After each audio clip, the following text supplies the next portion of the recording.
SeaWorld Orlando's plans for their 2024 coaster has been leaked. We knew there was some sort of family coaster coming to the Orlando park, but we didn't know about the exact details of it until a few days ago as of writing this script. In today's video, we will talk about how the plans got leaked, analyze the coaster, discuss how the new addition will help or hurt the park, and predict how good this coaster will ultimately be. We have a lot of interesting content to cover, so let's just get straight into this. Hopefully I don't botch this video as much as this surf coaster.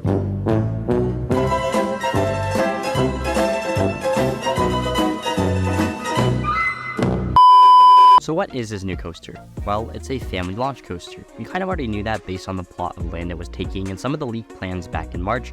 However, the puzzle pieces have finally been put together and the stars have aligned, and somehow this coaster is not by Intamin. What?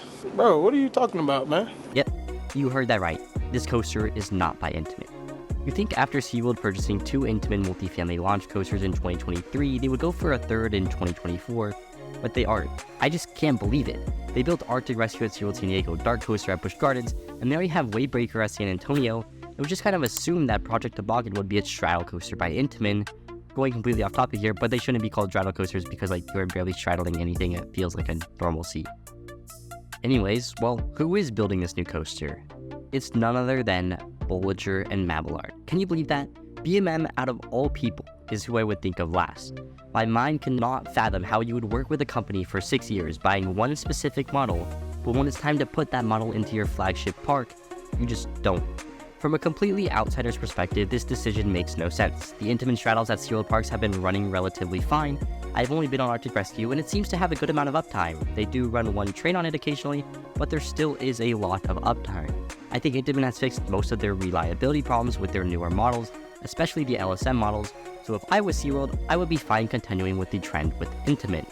Now I have zero problem with turning to B&M. They're an amazing manufacturer and the most consistent at making good rides. The reliability is industry leading and safety along with that. You literally can't go wrong with a purchase from B&M.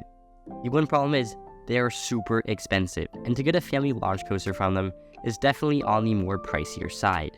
SeaWorld also works a lot with B&M, so it's no surprise that they are purchasing from them again, but it is a surprise that they are purchasing from them in this manner.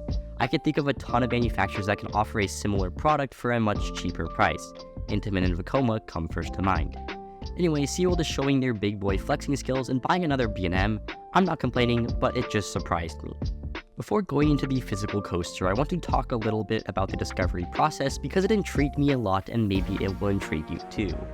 So basically, in a nutshell, a coaster enthusiast forum group were looking for plans of the new Universal Studios Hollywood Fast and Furious coaster. When they were looking for these plans, they accidentally stumbled upon the site plans of Project Toboggan. They saw the evenly spaced station gates and ruled the coaster as single-row coaster cars, and very well could be the possibility that it is an Intamin straddle. This is the point of time where Project Toboggan came well known and was widely accepted as an Intamin straddle. Upon further analysis of the site plans, this was not the case.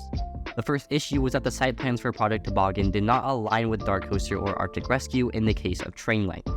This was the first hint that it could be something else. Upon further analysis, the station length had a lot of similarities to the most recent B&M edition, Pipeline. Now this was a bit confusing because the station very clearly showed 2 across trains, which is unconventional for B&M. But Pipeline had 2 across trains as well, and their family inverts did.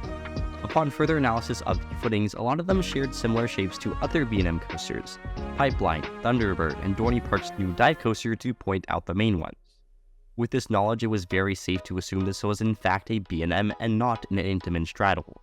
The rest of the process was pretty easy, piecing together the design and creating a layout that somewhat matched the site plans.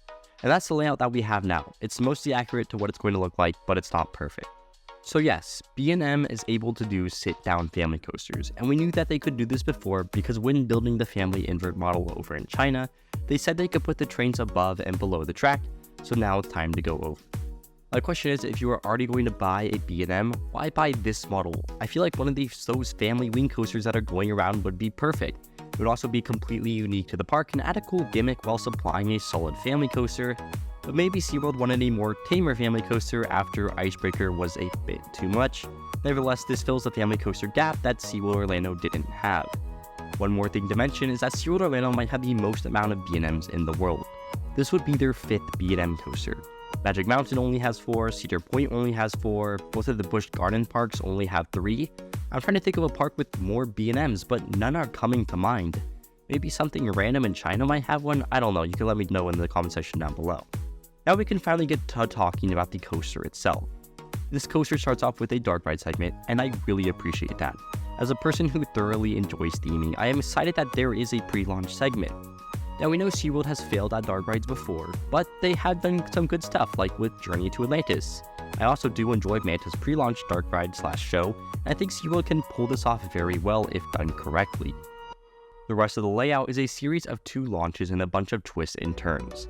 This is a family coaster. I don't think it's going to do much. Just meander around and be a very good, fun, smooth ride. If you have ever been on Arctic Rescue at SeaWorld San Diego, it's definitely going to feel like that.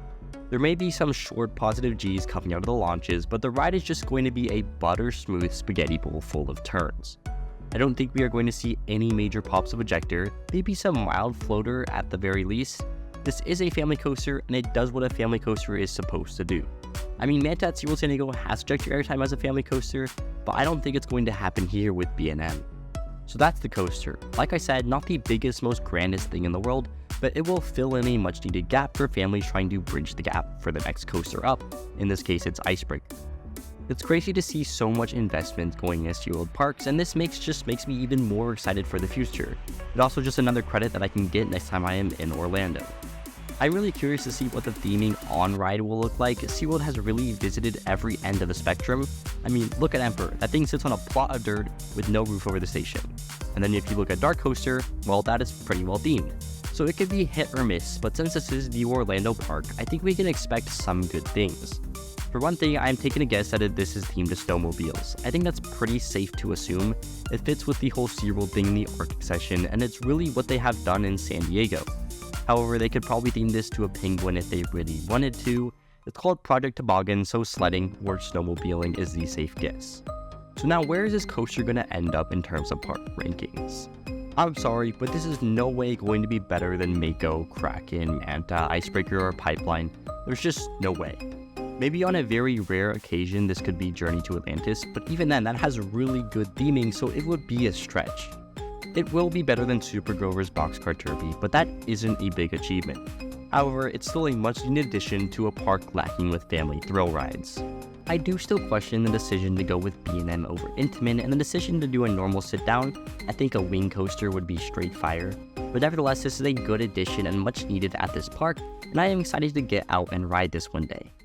So that's all for today's video, guys. Let me know if you agree with my decisions in the comment section down below and the thoughts on this Project Toboggan coaster. As always, like and subscribe. I'll see you in the next one. Have a great rest of your day. Goodbye.